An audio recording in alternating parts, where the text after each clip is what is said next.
Hi crafty friends, it's Donna here from Donna is Playing Paper, and I have been busy with the Mediterranean Summer paper pack from Paper Rose Studio. Altogether, I've made, I think, 27 cards.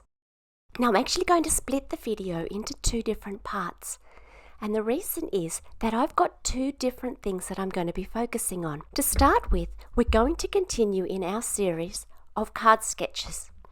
Only this time we're going to be doing 10 sketches with Australian sizes using both the paper pack and also the embossed cut-apart sheets from the Mediterranean Summer pack. You can see the papers here. There are 18 papers in the pack, 3 each of 6 different double-sided papers and a bunch of cut-apart sheets. These have been embossed, so the embossing on them ranges from just a little bit, in the case of those watercolory pages, to a really nice sheen over the whole of those vases, which really does make them look like glass. I'm also going to grab from my stash some background papers in some of the darker colours that I can see on these patterned papers. Please excuse my husky voice. I'm on the mend, but my voice is still a little exciting. Let's have a look at these paper sizes. Australian cards in general, and those throughout Europe and through Asia, are slightly taller and thinner than the American cards. You can see there the comparison of the two, and so we can choose to make some alterations to fit the sketches to Australian sizes. The first thing that I'd really like to say is that different doesn't mean bad. If you have to fudge things a little bit to change the shape of the paper that you have, and your sketch comes out looking a little bit different, it's probably equally as gorgeous. So don't stress too much about it. I'm just transferring some of the Australian sizes, incorrectly you'll see in a minute, onto the card. For my American friends, your sizes are already on that card, and the card size is 4 1/4 by 5 1/2 inches. Now I've written the right numbers, but I've written them on the wrong sides, so please just kind of reverse with me there. For this first card, I'd like to cut my red paper to exactly the size of the card, which is 148 by 105 millimeters. And then I'm going to cut my pink paper 3 millimeters smaller, which is 145 by 102 millimeters. That will give me 1.5 millimeters of border all the way around. Here's my first practical tip. I put tape on my cutter at the 148 and the 145 millimeter mark, and at the 105 and 102, because those are sizes that I cut all the time when I'm making Australian sized cards. Now these two little scenes look like they're going together to be roughly the size of that front white panel. And so I'm going to use them as a pair. I'm going to double mat them on pink and then on the burgundy paper. Don't forget that you don't need to measure everything. Your eyes are powerful tools, and that you can trust them. No recipient of a card is ever going to be as fussy as you are about your borders. One of the common ways that I eyeball things is when I'm cutting borders around little pictures like this. I decide how much border I'd like, stick my image down in the corner with that much border on 2 sides, and then cut the other 2, so that to my eye, all 4 borders are pretty much the same. And here I finally realised that I wrote the measurements on the wrong side. Another thing to think about when altering sketches is to decide which measurements matter. Often you won't need to do a conversion at all. Take these horizontal strips. I worked out how long they needed to be, 93 millimeters by my chart, so that I would still have that nice strip down the side. But the height doesn't really matter. If they're a little bit wider, a little bit narrower, effectively the sketch is going to be the same. And so I didn't bother doing a conversion. I left them at 1 1/4 inches, the same as the sketch. You can see the pieces of tape that I have on my cutter in this shot. The worst thing about double-sided papers? Looking at what you missed while you add glue to the back. These sentiments come from a pack called Rainbow Poppies Sentiments, and I don't have the packaging to show you because I just brought this one page with me from Japan. The rest of them are still waiting for me back in my crafty space in Tokyo.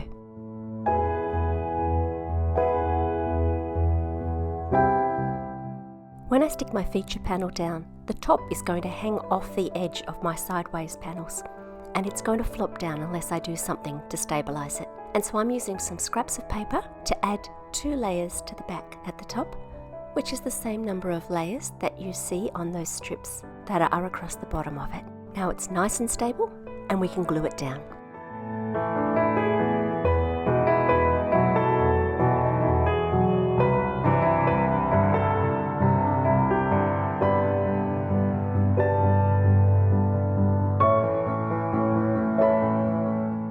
Sketch number 32 is a really simple one, and so I'm going to add an extra layer at the outside. I want to use my white card base as the outside and then have two coloured layers inside that. So I'm subtracting 3mm and then subtracting another 3mm to get my two background sheets. I'm going to use this sketch sideways because I have this lovely watercolour background cut aparts. I'm actually not using the dimensions of the top square. Rather, I'm cutting down the element that I have until it's as close to the dimensions that I see there as I can. It's not going to be the same. If I was to go the exact same measurements, I'd chop off part of my image. So the sketch is just there to serve me. I'm not a slave to the sketch.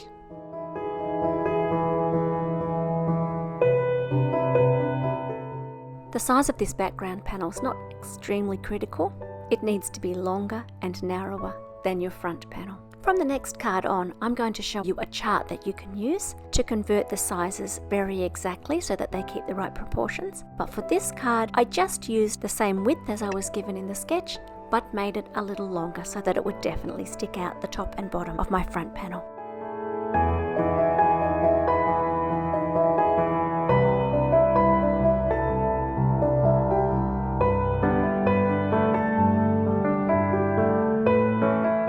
So far we've had sketches that have not been very busy. Up to now we could fudge the measurements, but this sketch is much busier, and so if it pleases you, and you don't need to do this, you can work out mathematically how to change the sizes so that you've squashed and stretched the card to fit metric dimensions. And I've done the maths for you here, so let's have a little look at it. You can find the full typed out version of this over on my blog at donnaisplayingpaper.com.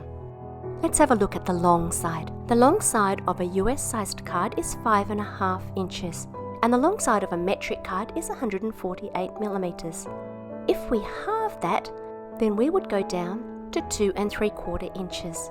And you'll see that the measurement next to 2 3/4 inches is 74mm, which is half of our 148. And so I've worked out all of these millimeters based on what proportion of the full length they are. Let's work our way back up that long side to where it says 4 1/4 inches. You'll see that that is 114mm. Because 4 1/4 inches is about 77% of the full length of 5.5 inches. But if we follow across that line from the 4 1/4 inches on the long side to 4 1/4 inches on the short side, you can see that that measurement is only 105mm because that is the full width of our card. It looks a bit tricky, but if you just follow the chart, you'll end up with lots of pieces that are slightly longer and slightly narrower and will fit perfectly onto your card, giving you roughly the same visual proportions. Most of the time, you don't need to worry about these proportions. You can just wing it and it will look fine. And the other time that I would completely ignore the proportions is, for example, if I was to need a square, I would pick a size somewhere between the two on the sheet and make it a square, because at the end of the day we want it to look like a square. Anyway, let's get back on with the card, and you can check out that chart over on my blog later. We know what we're doing with the background piece already because we know the full size of the card. Next comes these two floral strips. According to the sketch, these need to be 1 3/4 inches by 4 3/4 inches long. That 4 3/4 inches will go along the long side, and so that comes to 128mm, and the 1 3/4 inches will make them 43mm wide. And I've used this chart to do that, and you can see that they sit on the card looking so similar to the original sketch. The front panel has dimensions of 3 1/4 inches high by 2 3/4 inches wide, so that will translate to roughly 87mm by 68mm. And then I've immediately ignored that and made mine a tiny bit shorter because I wanted my bouquet to stick out of the top of the panel. But it's absolutely possible to do it all using the strict measurements and ratios should you so choose. For me, I like to have the chart as a handy tool. It saves me working out the maths every time, but mostly I ignore it and do what makes my heart happy.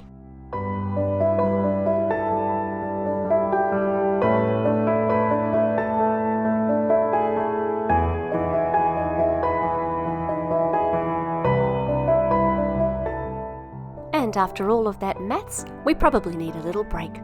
Luckily, this card sketch is exactly what we need. We have a large space at the top, 2 vertical stripes, and 1 feature element. When I have beautiful papers like this, one of the first things I look at in a sketch is I look for nice big spaces where I can put the beautiful papers. And so that's what I've done on the background. The other thing I look for is where I can put my sentiment. Often I stick it on the top, but in this case those beautiful horizontal stripes were the perfect place for it. You can see on the sketch that those bottom 2 strips are 3/4 of an inch wide by 5.5, which is the full length of the card. Rather than butt them up, I've chosen to stack them on top of each other. And because the exact height of these isn't going to alter the design, I've converted the length to be 145 millimeters so that it will run the full length of the card, and use the inch measurements for my height.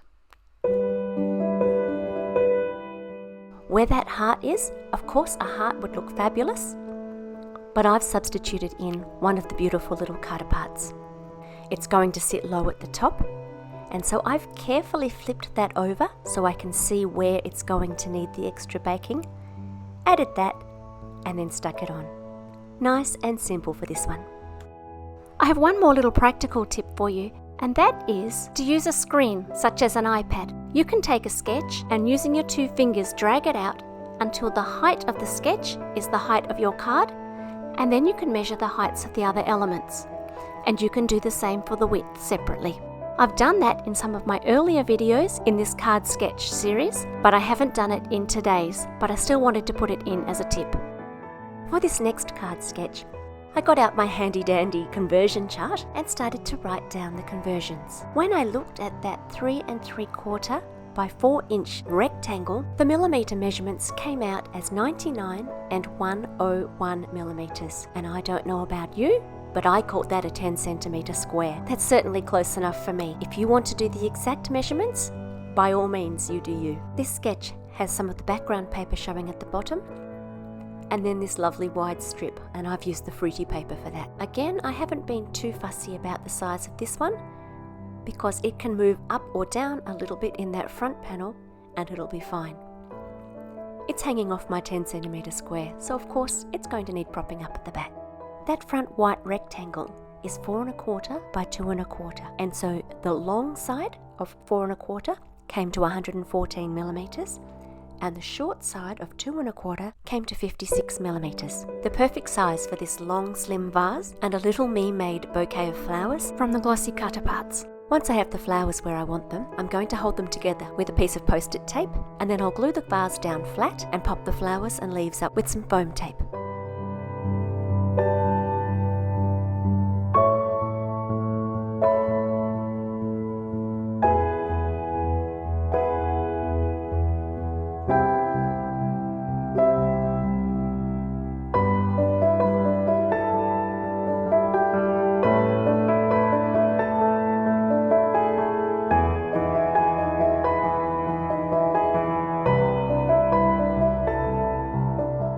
Most of these cards have been made from the sketches using background layers to provide borders for each section. But I'm going to make this sketch into a card with no background layers, and you can see the difference in the look. The areas are less defined, but you definitely save a lot on paper and on time in construction. So really, that is up to you. Once again, I've used my chart to convert the different sizes, and you'll notice that my floral panel looks a little shorter and wider than the one in the sketch because I've stretched it to meet the metric sizes.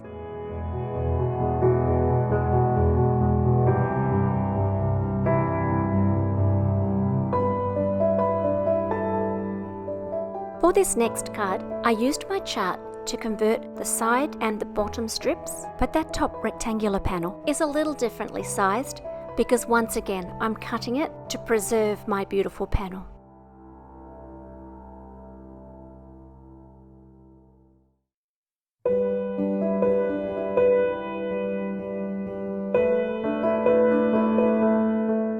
I've cut the scripty thanks die and added that to the panel. I really like this die because it sort of sits around the image and lets it shine. I'm going to need to build up under the top right for 2 layers, and then I need to build up the whole top by another 2 layers to make sure that I've got everything level before I put my feature panel down. And as you can see, this is where I use up all of my little scraps.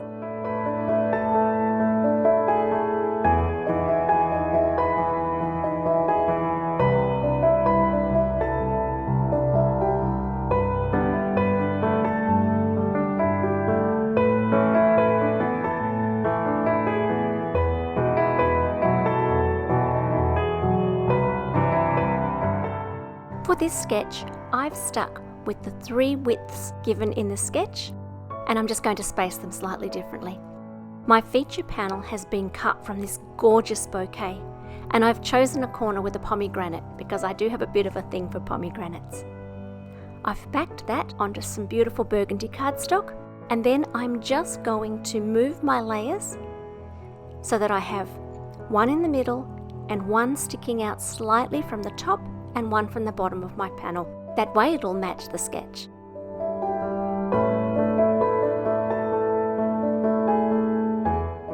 I'm using these embossed cut aparts for my sentiment.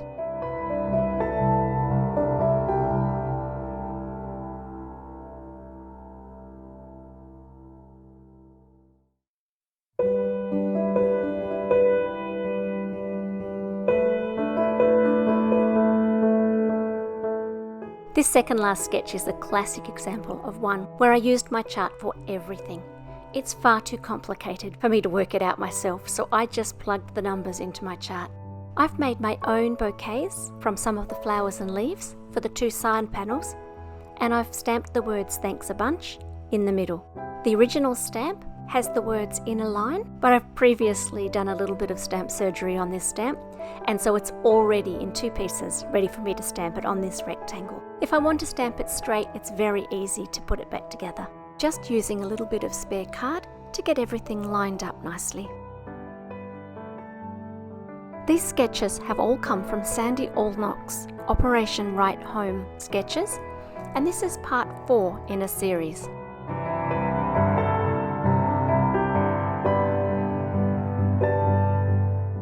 Finally, we have sketch 40. If you have a little look at the measurements, you can see that the top half of the background is slightly bigger than the bottom. That's up to you. Really, you can do that. You can flip it upside down and have the bottom bigger, or you can divide it in half. Honestly, they'll all look great. I'm making the simplest of bouquets, and this time I'm stamping the "Thanks a bunch" back in one straight line.